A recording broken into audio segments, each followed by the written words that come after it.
Daniel Hernandez, later known as Tekashi 69, was born in Brooklyn, New York in 1996. His childhood was tumultuous. He faced poverty and hardship. Hernandez's life was far from glamorous. Music became an outlet for Hernandez at a young age. He gravitated towards hip-hop. The genre reflected the struggles he saw around him. Hernandez began rapping as a teenager. He adopted the moniker Tekashi 69, a name that would become synonymous with controversy. Hernandez's early music was raw and aggressive. His lyrics reflected his environment. He rapped about violence, drugs, and life on the streets. His style was abrasive and confrontational. It was a far cry from the polished pop rap that dominated the charts.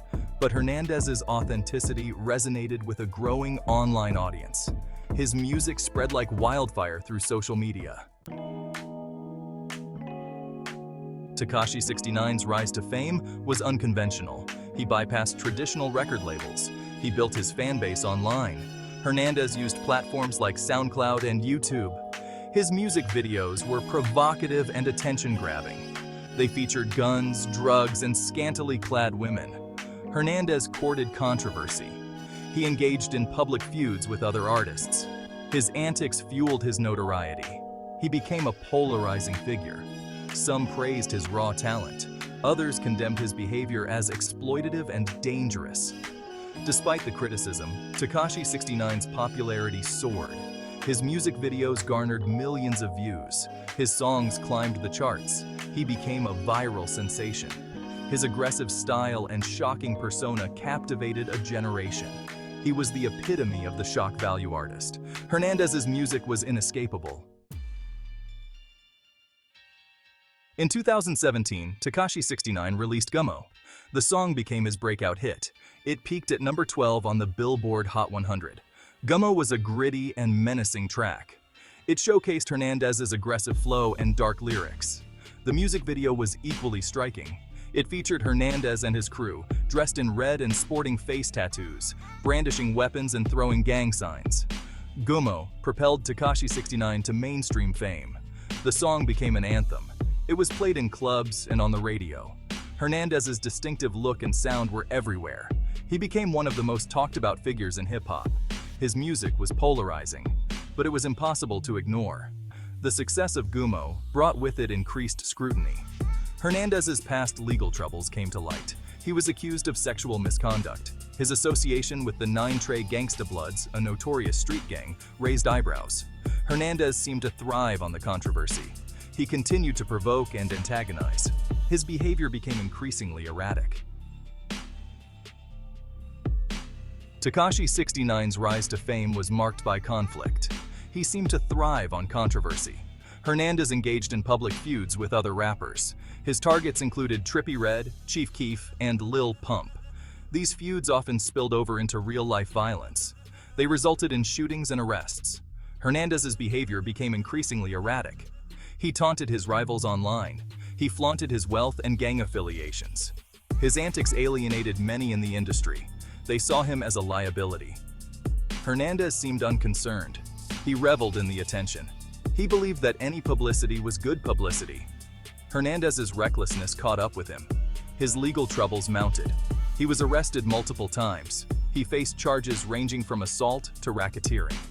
The authorities were closing in. Hernandez's world was about to come crashing down. Section 5. Legal troubles mount run-ins with the law. Tekashi 69's confrontational persona and gang affiliation led to numerous run-ins with the law. He was arrested in 2015 for his involvement in a video depicting the sexual assault of a minor.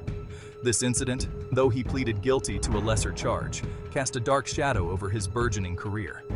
His legal troubles escalated in 2018. A series of arrests followed, stemming from driving offenses, assault charges, and probation violations. The authorities were building a case against him, and his reckless behavior provided ample ammunition. The pressure from his legal battles began to affect his career. Record labels distanced themselves, fearing the negative publicity. Concerts were canceled due to security concerns. The consequences of his actions were finally catching up with him. Section 6. The NINTR Gangsta Bloods, a dangerous alliance. Central to Tekashi 69's downfall was his association with the NINTR Gangsta Bloods. He publicly claimed affiliation with the notorious gang, using it to bolster his street credibility and intimidate rivals. This alliance, however, proved to be a double-edged sword. While the gang provided him with a sense of protection and street credibility, it also entangled him in their criminal activities. He was increasingly drawn into their world of violence, drugs, and extortion, further fueling his legal troubles. His association with the NINTR Gangsta Bloods was a dangerous game. He was walking a tightrope, and the stakes were getting higher with each passing day. The authorities were watching, and it was only a matter of time before the walls closed in. Section 7. The feds close in. Racketeering and firearms charges. In November 2018, the world watched as Tekashi 69's world crumbled.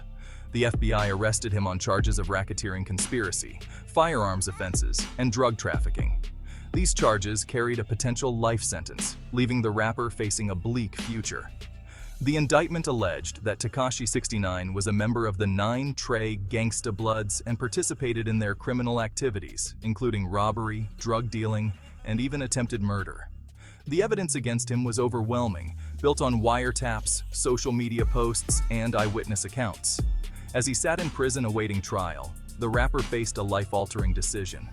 He could remain loyal to the gang and face the full force of the law, or he could cooperate with the authorities and betray his former associates. Section 8.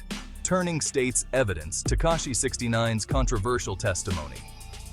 In a shocking turn of events, Tekashi 69 chose to cooperate with the government. He agreed to testify against his former gang associates in exchange for a reduced sentence. This decision sent shockwaves through the hip-hop community, branding him a snitch and a traitor.